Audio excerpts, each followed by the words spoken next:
Good evening all. आज बात कर लेते हैं हम कि आपकी डील हो गई, डील के बाद क्या प्रोसेस होता है। आप मैंने देखा है काफ़ी लोग क्या सोचते हैं कि एक टोकन टोकन आपने करा दिया और आपका काम ख़त्म हो गया। ऐसा नहीं है, आपका काम अभी ख़त्म नहीं हुआ है।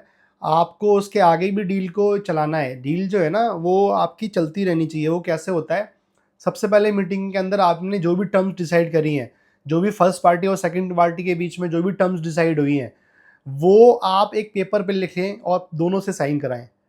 अगर आप साइन नहीं करा रहे उस टाइम, तो आप दोनों को व्हाट्सअप करिए इमीडिएटली और उस पर ओके लीजिए। अगर ओके नहीं भी लेना तो एटलीस्ट व्हाट्सअप तो कर ही दें, ताकि सारी डॉक्यूमेंटेड चीज़ें हो जाएं। कभी भी वर्बली काम मत करिए इस इंडस्ट्री में, नहीं तो आप देखेंगे कहीं ना कहीं आप ज़रूर चोट खाएंगे।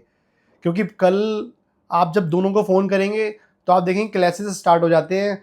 क्योंकि यहाँ पे ना मेमोरी बहुत शॉर्ट हो गई है आजकल लोगों की, स्पेशली रियल एस्टेट में जो काम कर रहे हैं। मैं किसी को पॉइंट ऑफ किसी को टारगेट नहीं कर रहा, बट मैं आपको बताऊं कि ये ज़रूरी है, आपको पेपर के ऊपर ज़रूर लिखना पड़ेगा और दोनों से ही आप साइन कराएं तो बेटर रहेगा। जैसे ही आप उस मीटिंग से बाहर निकलें, दोनों से इंडिविजुअली बात करें और उनके कान में ये चीज़ डालें कि ये जो मीटिंग हुई है, ये जो हमने अभी यहाँ पे काम किया है, इसका मेरा इतना चार्ज रहेगा। ये ज़रूर दोनों के कानों में डालें। और अगर आपने वो व्हाट्सअप मैसेज में, जैसा कि मैंने पहले भी बताया है, व्हाट्सअप मैसेज में डाला हुआ है तो दैट इज़ ओके। अगर उनका कोई रिस्पॉन्स वहाँ पे अगर नहीं आया है, तो अगर आप फर्स्ट टाइम काम कर रहे हैं किसी क्लाइंट के साथ, तो ज़रूर ज़रूर आपने ये 100% डालना ही डालना है। अगर आप सेकंड टाइम काम कर रहे हैं तो दैट इज़ ओके, क्योंकि ऑलरेडी आप काम कर चुके हैं तो उतना इंपॉर्टेंट नहीं है उस चीज़ को लेके। दूसरा आपको बता दूं कि आप जैसे ही वहां से बाहर निकलेंगे, तो आपका काम स्टार्ट वहीं से स्टार्ट हो जाता है। वहीं से आप अपने आप को डिफ्रेंशिएट करना स्टार्ट करते हैं एज अ प्रॉपर्टी कंसल्टेंट। क्योंकि ये काम कोई भी नहीं कर रहा, और अगर आप करेंगे तो बिलीव बिलीव मी, आप बिल्कुल डिफ्रेंशिएट होंगे मार्केट से। क्या करना है आपने, निकलते ही दोनों से उनके KYC लेने हैं आपने। अगर कंपनी है तो कंपनी के डॉक्यूमेंट्स लेने हैं। वो डॉक्यूमेंट्स इमीडिएटली आपको अपने किसी जो आपकी लीज बनाता है, अगर आप खुद बना रहे हैं तो आप उससे कोशिश करिए कि अगले 3 से 4 घंटे में वो लीज बना के आप। अच्छा, लीज से बड़ा इंपॉर्टेंट पॉइंट है यहाँ पे, आपने लीज किसको पहले भेजनी है, ये भी एक पॉइंट है। आप पहले सेलर को लीज भेजेंगे। कुछ लोग क्या करते हैं कि दोनों को ही एक साथ लीज भेज देते हैं। इस पर भी डिटेल में बात करेंगे नेक्स्ट वीडियो में। आपने लीज बना ली, लीज भेज दी, लीज दोनों पार्टी से ओके करानी है। ओके कराने के बाद आपने उस स्टैंप लगाना है उसके ऊपर, और कोशिश करना है कि उसको अगले 2 से 3 दिन में आपने साइन कराना ही कराना है।